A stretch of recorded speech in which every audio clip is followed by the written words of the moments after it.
Well, something's going on in Iran. Highly unusual open protests against the regime are filling the streets as President Trump is sending a clear message against rebuilding their nuclear capabilities. Joining me now is Aaron Cohen, Israeli special ops veteran and founder of Gideon.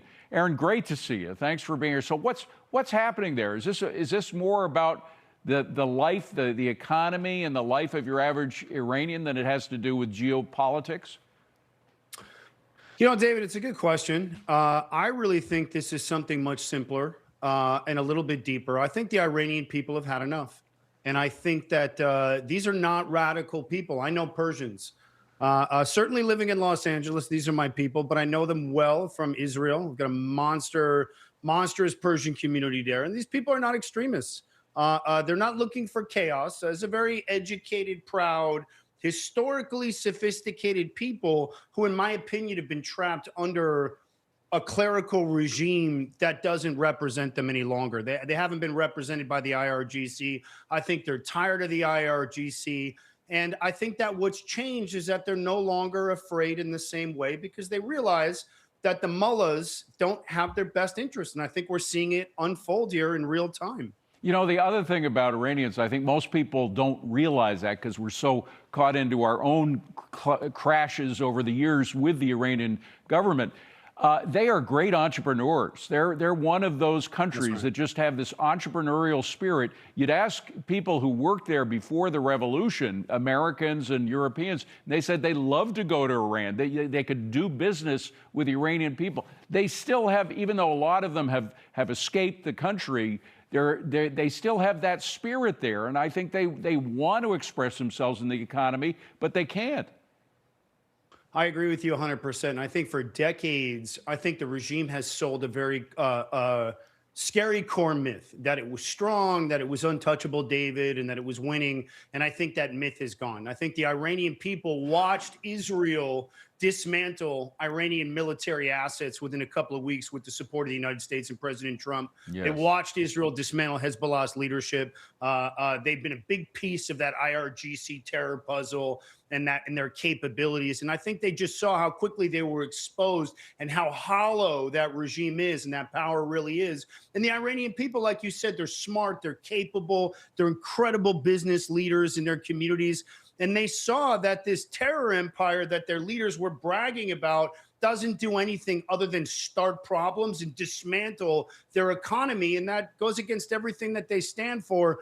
And so I think the illusion's been shattered. I think the fear is starting to crumble. And I think we're starting to see the first pieces of hopefully what can turn into the new revolution. I'm praying that it continues to move in that direction. You know, in 2009, shortly after Obama became president, there was an uprising, a kind of similar uprising. At least it focused on the regime and the internal problems that they were having in Iran.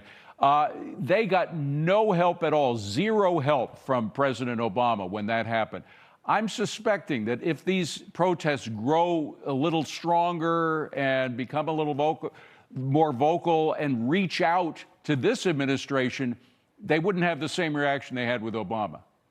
I agree with you 100%. I think Obama was absolutely useless. I think we're seeing some we're seeing some breadcrumbs now of a potential complete overturn of power here. And that key is going to be if there's enough of a seed to be sparked, will President Trump and his administration be able to get funds and keep fueling this growth so that people who are looking around down on the ground there say, hey, you know what, we can keep building this thing and it can keep being emboldened. And then the trick is going to be, will our assets be able to get the security forces to flip from the Iranian regime? And then the security forces are also, trust me, they want economy. Trust me, they want money surging through, those markets in Iran and getting all the doors unlocked. So if they can keep this going long enough, and if Trump can help quietly push that along, which I think he will, that'll eliminate the need for any continued military action against Iran, because they're already broken, David, at this point. Israel will hit them if they have to. But if there's enough of a seed then the trick is to get the Iranian IRGC security forces to defect over to the people, and that thing can be turned around very, very quickly. Well, you know, we've seen it before. During the Reagan administration, we saw this clandestine funding of Solidarity and a lot of the movements in Eastern Europe that eventually led to the end of the Soviet Union. They said it couldn't be done. It happened, and there wasn't a direct war between the USSR and the U.S.